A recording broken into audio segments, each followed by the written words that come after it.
Hey everyone, it's Mike, your safety guy with Nextech, and this is the Service Call Podcast. This is a show where we talk about the people who actually keep the lights on, the air running, and the job moving forward. But the show goes beyond our industry to explore resilience, leadership, and lessons from people who answer the call to serve. We'll feature techs, leaders, and a few wild cards, and real stories from the field, the shop, and everywhere in between.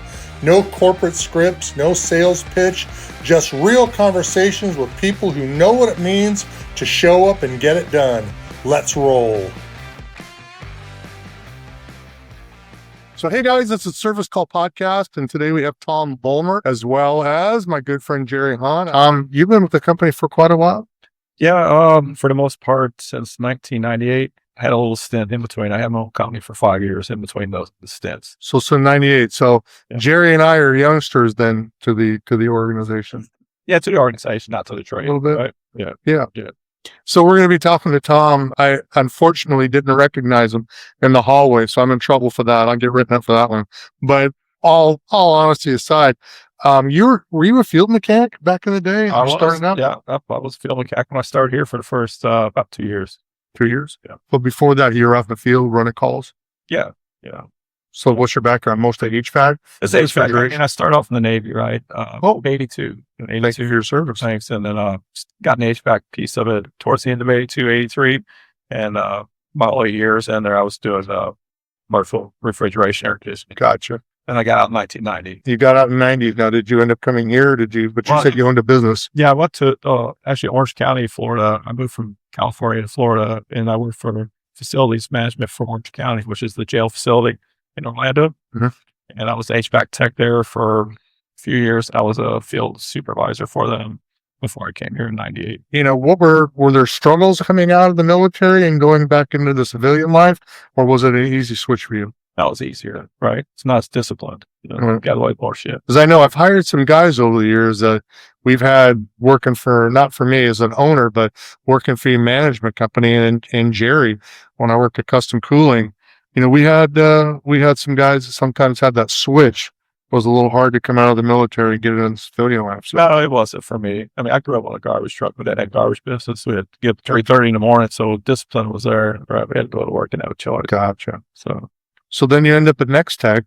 Yeah. And did you start off in the field? I was a technician in Orlando. Yeah. For a couple of years. And then they started the ASM program. The boss told me to get to that program. Mm-hmm.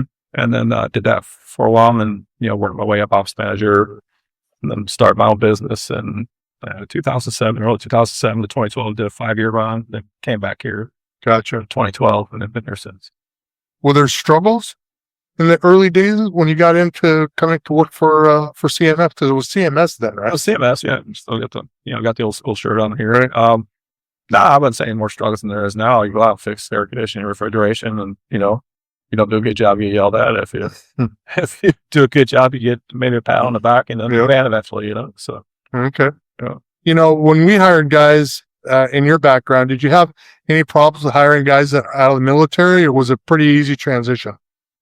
No, I'd say, and Tom knows this, and I think this. My dad was retired Army, so I understood the discipline. I understood kind of what the guys that came out of the military were typically wanting to see and be a part of, and I'd say they were very determined in what they wanted, which was good. It's bred in them. It's the way it should be. And I think some guys, it's not a fit, and some guys it is a fit, right? Some guys are very independent. They want to do their own thing. And one of the things I loved about every guy that's ever worked for me that came from the military was their van was super organized. Their tools were well kept. And I always loved that about them. And some of my best friends still in this industry are military guys. So I respect anybody that's willing to step up and serve. And then in the companies that I've been involved with, I've always had good experiences there. There's been a few times here and there where there wasn't, it wasn't a good fit, but it wasn't necessarily them or it wasn't necessarily the company. Just sometimes it's not a good fit. But other than that, I've always had good experiences. It doesn't matter if you're in the military or not. It's with the drive you got wanting to be in the business, right? Yeah, military guys. That's right. Well, I like the training. every guy that we got out of the military extensively trained. Oh, yeah. And so they had an awesome background in refrigeration. Or when I was working for, they hired a guy that came off a boat, off of a ship. He was telling us the complexities, like to replace that compressor, I got to pull these 10 things out to get to the compressor. Yeah. Well, my first job on a ship was, there was a Filipino first class, which is, he was my supervisor. And, he goes, you want to go out and party with your friends? All right, help me tear down a chiller. I didn't even know refrigeration cycle. So I'm there helping him tear down a chiller. Didn't know nothing about it. So he taught me refrigeration cycle on a chiller to start off with, and I worked my way backwards. Oh, gotcha. Yeah, so I was mechanically inclined. We built motors and stuff before that, but that's how I started. So when you got into the field side working for CMS, you only a couple of years, and then you got into the ASM side. Yeah. And that was in what year? Around 2000, late 99, 2000. Yeah. So here we are, 2025, 25 years later, and you're the vice president, executive vice president of operations. Yeah. How did you go? Do you have a degree, or is it just a school of hard knocks? I just got school of hard knocks, and I got my mechanical license, for Florida when I had my business, and I really got my own business there for a while. Taught you, the struggles you can have, out there. Jerry knows about that, making payroll and getting to customers and working 24/7 without a vacation. We got your own business. So, so now Tom and I don't have to worry about making payroll, but we still work 24/7. To be payroll, I mean, I worked for Jerry. Making payroll was easy, except for, when COVID came, there was a whole discussion that we had, because business went down for a while. But, we went through the similar thing here, but we really didn't drop. The business didn't drop. So we had the essential businesses, like the customers we got are essential. So we didn't really see that big of a drop in revenue year over year. It was a little blip, but guys stayed busy for the most part. When you were working your way, though, from 2000 to 2025, and you're working yourself up the ranks, did you have struggles along the way? Was it a difficult transition? Because to where you are today, you're in a playing a huge role in a multi-million-dollar company that's nationwide. Right. Were there struggles back there? Oh, there always is, right? I mean, in my theory, the ASM position was the best of the company, right? And coming from that to an office position, that's a little bit of a struggle. I went from ASM to an office manager. Back then we were smaller. It was for Florida and Georgia. I was the office manager, but a little bit of struggle there. But I mean, as long as you're technical and you got the drive, it wasn't. For me, it wasn't that bad. You said coming out from an ASM role into an OM role. Is it still the same? Is it still like, do the ASMs that you see today that are moving forward, is it still the same struggles? Or is it because we've learned within an industry that we're better prepared for it? No, it's still going to be a little bit of a struggle because you're used to hustling out in the field, right? It's like being a mechanic, right? Mm-hmm. You're out in your van, you're going to sites and stuff like that. It's coming. The biggest struggle is coming to an office and sitting in a dang chair for, 12 hours a day, right? You used to move it, right? You used to going out seeing tax and getting in with the troops, and you're just stuck, right? In the office. It takes a little bit getting used to. I think Jerry had something. I remember when I worked for him that he would go into this thing about, oh my God, I got to get out of the office, and he'd go out in the field for a while. But then he'd realize, oh my God, what did I just do? I just messed up. So Jerry, what about it? Yeah, no, it was funny, and Mike was around at the time, but I had a ladder. Even when I owned my own company, I had a ladder and a toolbox on my truck just because, I had a philosophy that nobody got out of the work, right? Not even me. So, but there was a time where I had to force myself to buy a truck without a ladder on it and not put a ladder on it, right? And these guys all gave me crap. They were like, "Oh, here we go." I'm like, "Well, at some point, if we're going to grow this thing, I can't be out here on the roof with you guys every day, And so, Tom's right. It takes discipline to not go out in the field and focus on what we got to focus on in the office. But I have spent a lot of time with Tom. I've had a lot of conversations with Tom, and one of the things I think that I can say about him that I really love is that he had my back every time. Every time, we had an issue or something we were working on together, he always had my back. And knowing that, I consider myself a leader, and I know Tom does too. And for us to be led, we have to be, led by leaders. And to me, those come in the form of good qualities and good human beings. And Tom's always been that for me. And so I appreciate the way he leads, and I know that he just believes in what he's doing, and he leads by example. And those things are super important in the field or in the office. Those characteristics kind of come through no matter where you are. So as we sit behind a desk all day and stare at a computer, those things that we developed in the field, the work ethic and the can-do attitude, translate to what we're doing today. So it's just what we try to do. That's why you, Jerry, you recognized me when you came into the office, When I said hi to you, you knew who I was, That was nice. Yeah, I got to stay on his good side because he's got a great dog at home, and I want to stay in with the dog. That's really what this is about. Yeah. Well, he shows up once every 4 years in my life, and Yeah, exactly. we got to meet more than just once every 4 years. That's about to change, I think, Mike. I think you're going to be in Florida a little bit more often. Yeah, I hear that. I hear that. When you got into the OM part of it and started seeing the business side of a huge company that's moving, share your thoughts and feelings about it, because I'm sure that somewhere along the line, a service manager, no matter whether they work for Nextech, or they work for Bill's Refrigeration, or they work for, New York Air, whatever they're out there, share what it's like to go from a service manager role to an ops manager role and having to look at financials and stuff like that. Well, yeah, that's the biggest thing, right? You're responsible for the financials for that market, right? So you got to make sure your techs are productive, your office is productive. There's a lot more on your shoulders than just like an area service manager. Make sure the techs are tuned up and technical. So, I mean, when you're dealing with financials, your foot's held to the fire, every month. You got to find ways to get things done. So if you're not always that popular person, like an ASM, guys are, hey, how you doing? So you're like, okay, you're kicking some ass, taking names. Hey guys, you need to go get this shit done, get this unit put on. We got to hit the month. We got to do all kinds of stuff.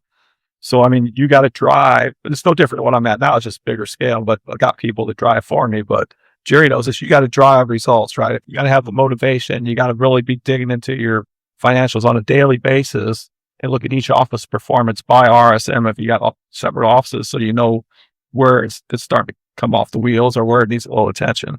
That's the biggest challenge, right? Because it's a people business and people can make you or break you. Don't matter. But then you have the financial piece, which is a big part of any business. Huge. As Jerry's aware, the financial piece. But then you're also watching the employee piece. So you have the financials, and then you have the employees, because without the employees, you can't have financials. So what's it like to go between there? What's it like to have this ASM still? You're like a big ASM with more responsibility and that. What are the struggles? I mean, the struggles is getting the people to stay focused, right? That's the main part. Like an RSM's got, they're tied to financials too, and then their market, keep those guys focused, keeping ASM's focused on the tech, keep techs productive. That's where it starts, right? Without techs, we're dead in the water, right? Without productive techs, you're really dead.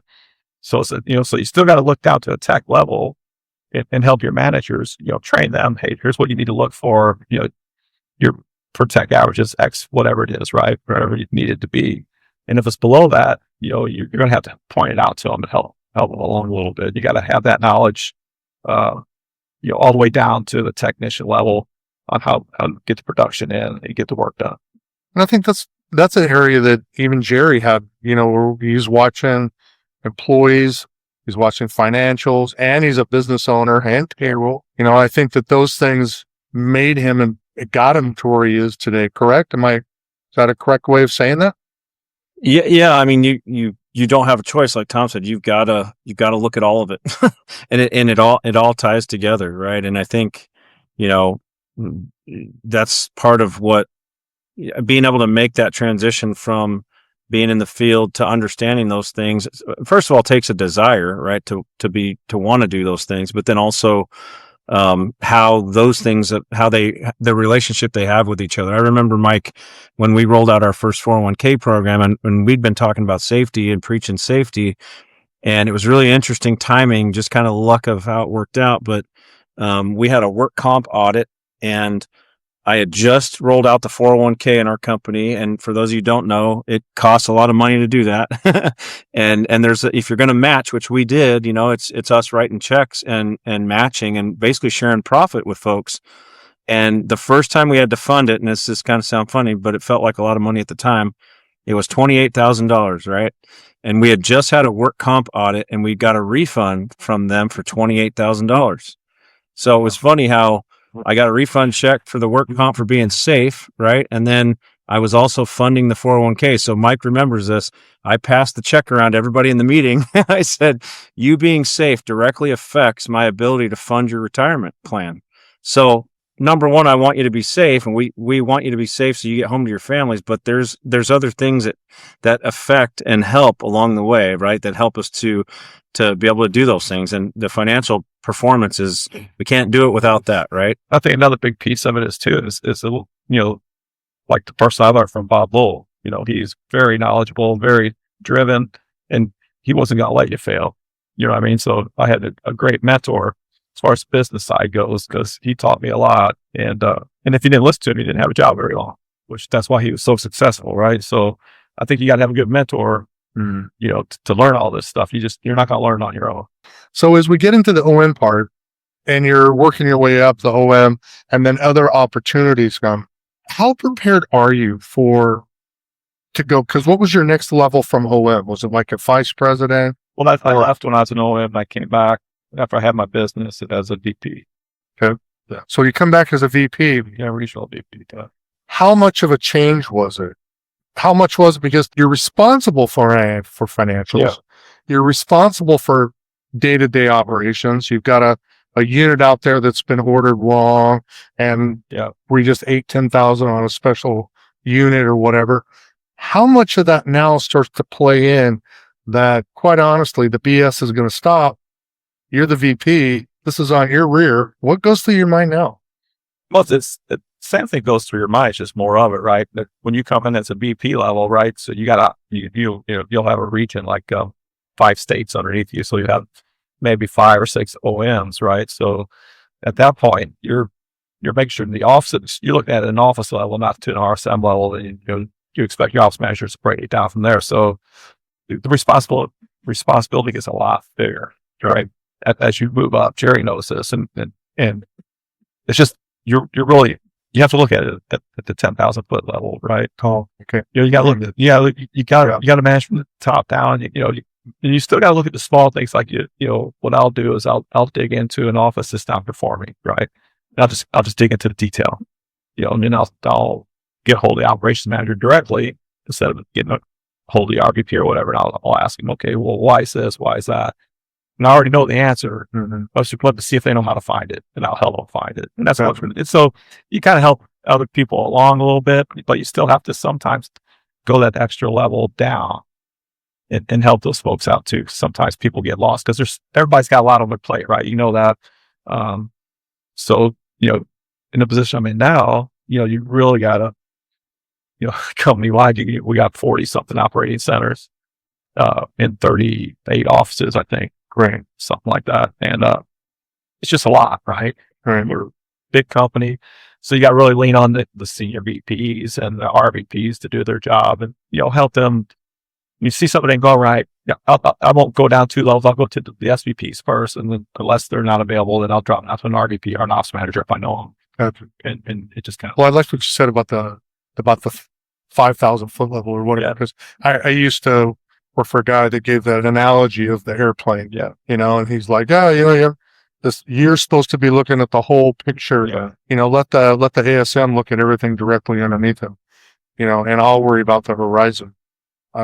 Jerry, you were in the same spot as a VP of a huge nationwide company for a long time. Yeah, and I think where we're at now, it's moving so fast and it's so big. To use the airplane analogy, if you start a course and you get off 1 degree, it doesn't feel like a lot, but if it goes on long enough, it's you're way off by the time you're supposed to get. So we've got to really hone in on where we're at, and like Tom said, get into the detail. And we've got a lot of great people. And I think in any business or any job that you have, having those good people that understand the process is really important, right? And I think we have a pretty good process where we work, and that gives me comfort that we can find the problems, and Tom's the master at the process. He's been at it for a long time in our world here.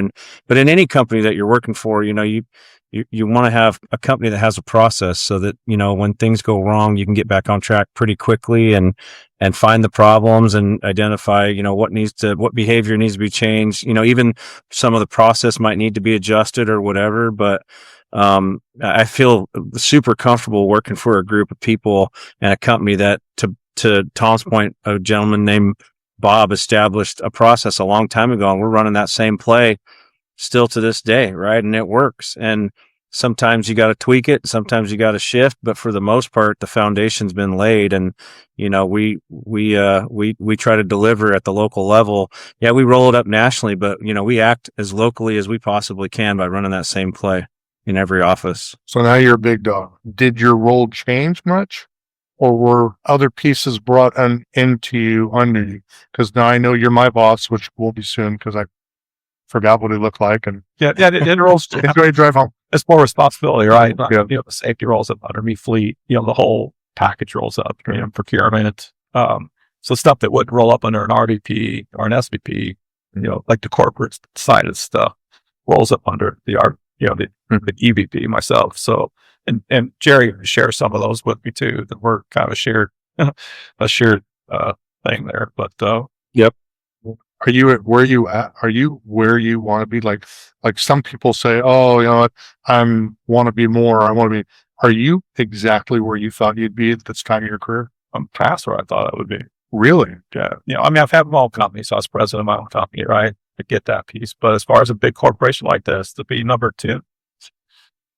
Without a college education. That's at work ethic. I'm not stupid by no means, but I've read up on stuff. I've taken classes, courses, but formal education, no. It's just I work away from a technician.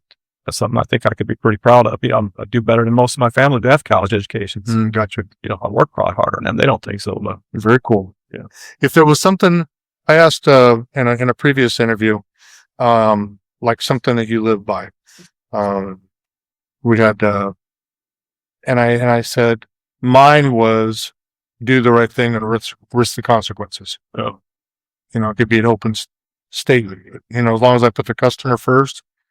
I used to work for Jerry, and Jerry say, as long as you put the customer first, we'll figure out the rest later. Do you live by something? Do you have a motto that you live by that defines you maybe or drives you to a certain spot? Yeah, just tell the truth no matter how hard it is, right? If you screw something up, say you screwed it up, get on with it. Just tell the truth, be honest, and, don't, rest on your heels, right? Just get after it. And you'll be fine. If you're going to get lazy and lie, ain't much place for you, Brian, in my mind. So, what is something that you live or work by?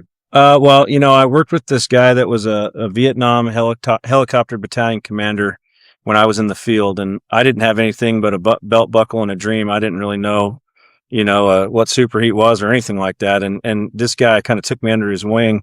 And one of the things that he used to say was, work is my hobby, my job's at home. And I put that on when I first started sending emails. I noticed people putting stuff on their emails. And so I've had that on my email for years and years and years. And, I just, and he used to say, if my hobby gets in the way of my job, I'll find a new one. And what he meant by that is, keep focused on what's important. And I always loved him for that. And for, as a young father at the time, it really kind of set me on the right path to make sure that we focused on what was important. And remember that our job is not our world. Our job is at home. Our job is what, what's important to us outside of work. Now, again, in my opinion, if you're going to be good at that, you need to be good at your job too, because that's what feeds all that as well. So there's a piece they do tie together, but honesty is at the core of everything that we do. And, Mike, you've worked for me a long time. Just do what's right. I think we kind of fall in the same category. Do what's right and keep your priorities straight. And, nobody gets out of work. And Mike's heard me say that 100 times. Like, we're all in this together. We're all trying to work. And that starts at the top and goes all the way to the bottom. And everybody needs to put the time in and do the right thing so we can get this thing done, and, I know Tom's that way, and I know, Mike, you're that way. So I think we've got a good foundation in our group. Yeah, but I think, techs are the same way, right? Without those guys having that mindset, but they're the ones that are pushing, 50, 60 hours a week in the summertime, plus some, 80, 90 when they're on call. And, we don't really hear them play. We try to give them some kind of incentive and stuff, but those guys are what makes us, man, make us or break us. We got some good ones for sure. We're going to end it at that. We appreciate you guys a bunch. This is the Service Call Podcast. Mike Mayberry, Tom Volmert, and Jerry Hahn. Appreciate you guys a bunch. Until next time, we'll see you soon.